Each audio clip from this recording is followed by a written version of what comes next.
miyo moro nokende e piny mar Kano. Onyuol gi jakano nyithindo madhi abich. To keny okethore. To dhi onyiewo lo, let's say kata Suba. To gedo kuchocho. Nyithindegi be to dargi odhi gi nyithindegi.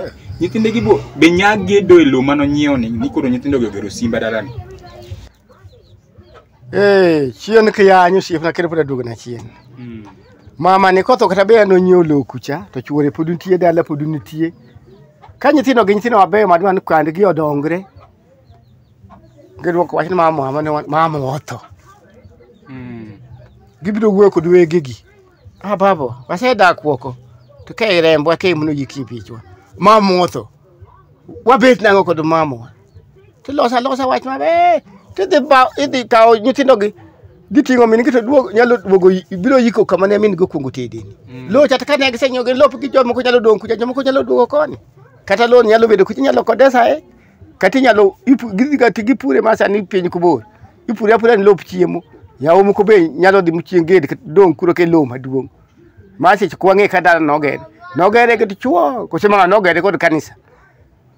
Ng'en gedo no bedi yore ne ng'eny. Ko gero gi kanisa ko rimo nang. Kano ged dala mo ged kod kanisa mo ngedi chuo morwako. Yawo ku ged gae. Nyirbe ku kendi oche donji dalano.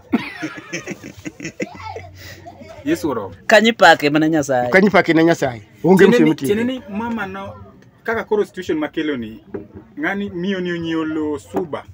Ya wuote ariyo adek gi ok ged ni gero simba dalaka. Ko gere gi Yesu Kristo. Ko ged. Oged. Ko ged da.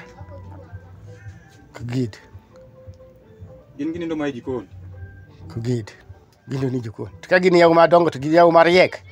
Ati akod mini luo meri Iran. Iran miluo meri kama meri odi dware Iran luo minu. Ora singwa. Iran kitong dalau.